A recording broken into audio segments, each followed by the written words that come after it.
pada pertemuan kali ini akan membicarakan tentang hikmah Isra dan Mi'raj.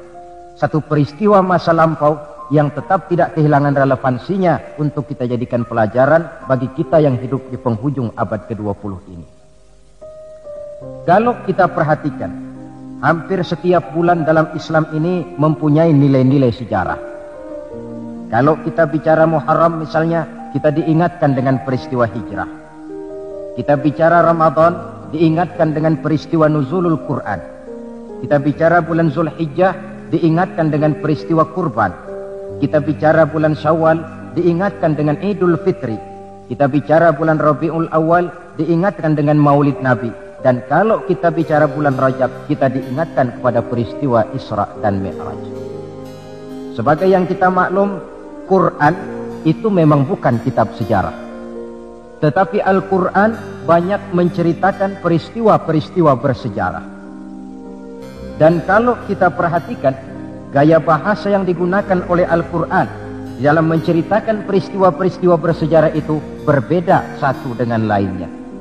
Istimewa sekali bahwa untuk menceritakan peristiwa Isra dan Mi'raj, Allah memulai ayatnya dengan menggunakan kalimat tasbih. Seperti yang kita baca dalam surah Bani Israel ayat pertama. Subhanallazi asra bi'abdihi laylan minal masjidil harami ilal masjidil aqsa. Maha suci Allah yang telah menjalankan hambanya pada suatu malam dari Masjidil Haram di Makkah ke Masjidil Aqsa di Palestina. Mari kita coba dekati ayat ini per kalimat untuk memudahkan pengertian kita di dalam memahami peristiwa Isra dan Mi'raj ini. Ayat ini dimulai dengan kalimat subhanallazi. Dalam ilmu balaghah, kalimat semacam ini disebut dengan kalimat ijaz, yaitu kalimat yang redaksinya ringkas namun isinya padat.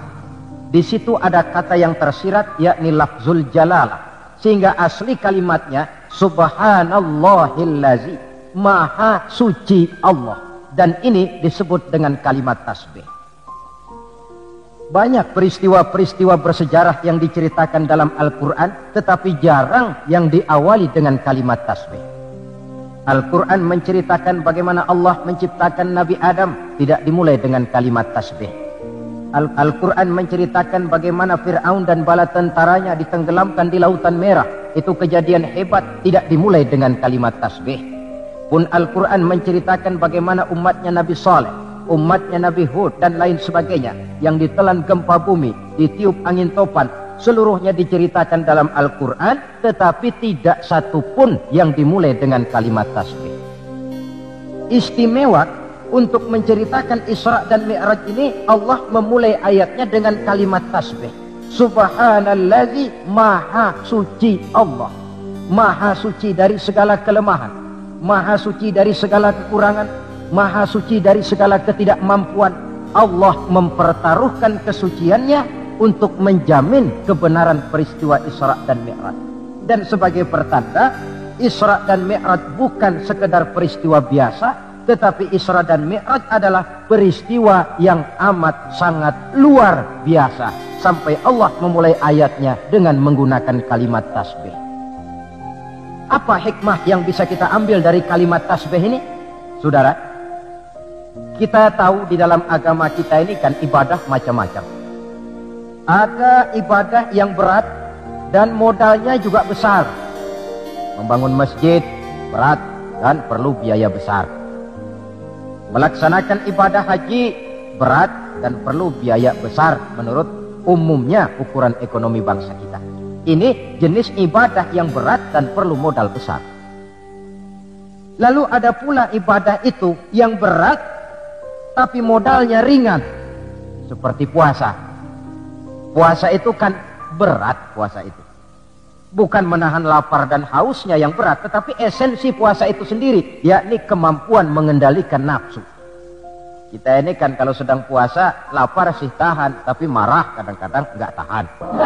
Haus tahan, tapi ngomongin orang kadang-kadang nggak tahan. Padahal di situ esensi puasa, kemampuan mengendalikan nafsu. Dia ibadah yang berat, tapi modalnya ringan. Modal paling penting niat. Sahur itu kan hukumnya sunnah muakkadah. Yang wajib itu niatnya.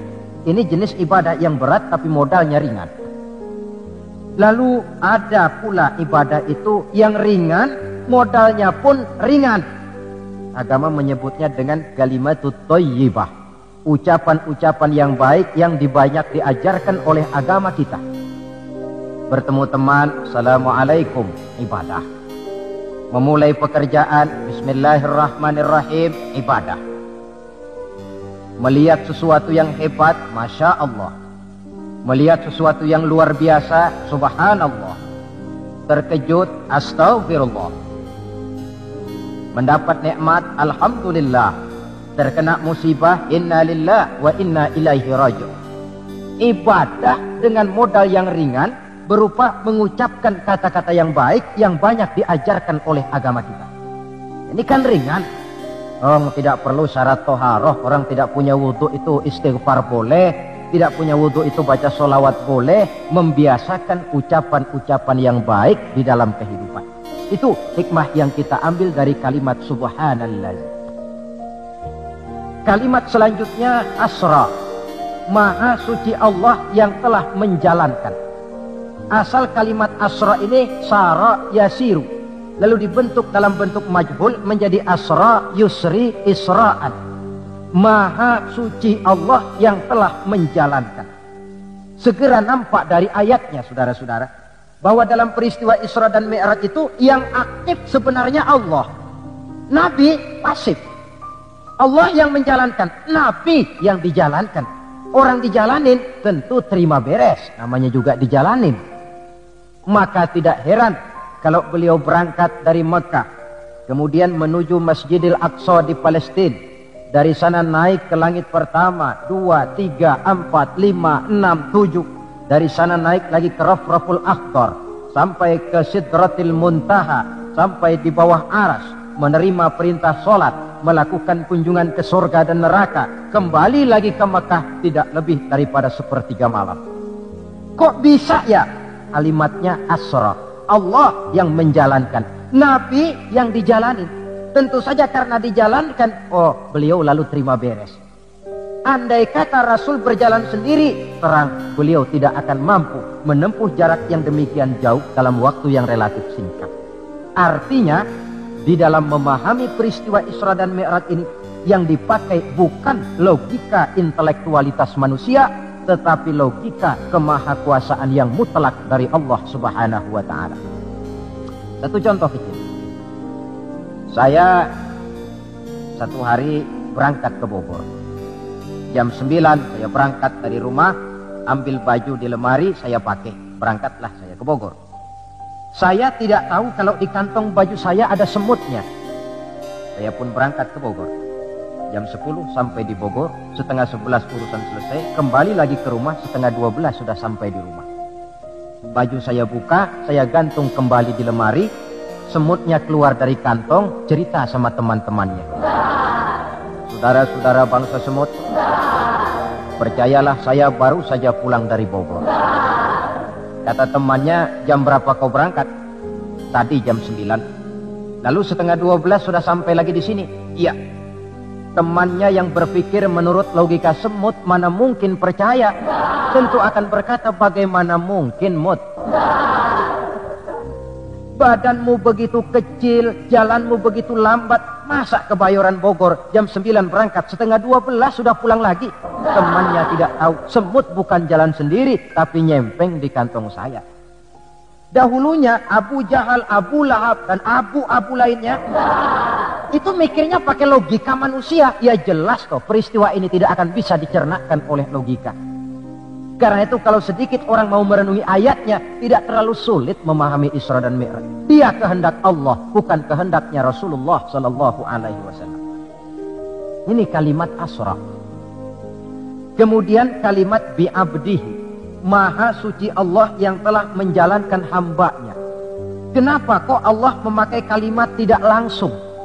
Kan lebih enak saja kalau Allah bilang misalnya, Subhanallazi asra bi Muhammad, maha suci Allah yang telah menjalankan Muhammad. Begitu saja, kenapa sih? Kenapa harus pakai bi'abdihi, maha suci Allah yang telah menjalankan hambanya? Pakai kata-kata hamba. Apa maksudnya? Nah, di dalam kalimat hamba ada dua data. Data pertama, kalimat hamba di sini menjelaskan bahwa Nabi Muhammad itu Isra dan Mi'raj dengan roh dan dengan jasad sekaligus. Sebab apa? Orang hanya dipanggil hamba kalau punya roh dan punya jasad. Jasad tanpa roh namanya mayit. Roh tanpa jasad gentayangan, mungkin namanya pocong. Orang dipanggil hamba tentunya lengkap jasad dan roh sekaligus. Karena itu kalimat bi'abdihi sudah merupakan jawaban Isra Mi'raj terjadi dengan jasad dan dengan roh. Itu data pertama. Data yang kedua, kalimat bi'abdihi ini menjelaskan bahwa Nabi Muhammad itu oleh Allah benar-benar telah diakui sebagai hambanya. Maka lalu dipanggil hamba dalam ayat ini. Saudara mungkin lalu bertanya, kalau cuma sekedar urusan itu, apa kita ini bukan hamba Allah? Ya tentu, kita ini hamba Allah. Kata siapa? Kata kita. Kalau kata kita, namanya mengaku. Orang mengaku tentu boleh-boleh saja, namanya ngaku. Cuma diakui atau tidak, ini yang jadi masalah. Saya bisa saja berkata, saya kenal dengan Bapak Presiden. Tapi yang jadi masalah, apakah Bapak Presiden juga kenal dengan saya? Dengan kata lain, kalau kata-kata hamba Allah keluar dari mulut manusia, nilainya murah. Kenapa murah? Sebab itu pengakuan. Tapi kalau keluar dari Allah sendiri, itu yang mahal. Maksudnya bagaimana? Berapa banyak manusia di dalam hidup ini, mulutnya berkata saya hamba Allah, tapi perbuatannya membuktikan dia hamba dunia, hamba nafsu, budak jabatan, budak pangkat, budak harta. Tidak sesuai antara ucapan dengan perbuatannya. Dari kalimat bi'abdihi ini kita ambil hikmah. Sekali kita menjadi hamba Allah, jangan menghamba kepada yang selain Allah. Sebab syahadat yang kita ucapkan punya konsekuensi. Asyhadu an la ilaha illallah. Saya bersaksi tidak ada Tuhan melainkan Allah. Maka itu berarti saya tidak akan menyembah kecuali hanya kepada Allah. Saya tidak akan pernah takut kecuali hanya kepada Allah. Saya tidak akan pernah minta tolong kecuali hanya kepada Allah. Saya tidak akan menggantungkan hidup kecuali hanya kepada Allah. Saya tidak akan pernah takut kecuali hanya kepada Allah.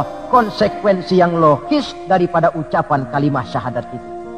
Sekali kita menghamba kepada Allah, jangan menghamba kepada yang selain Allah.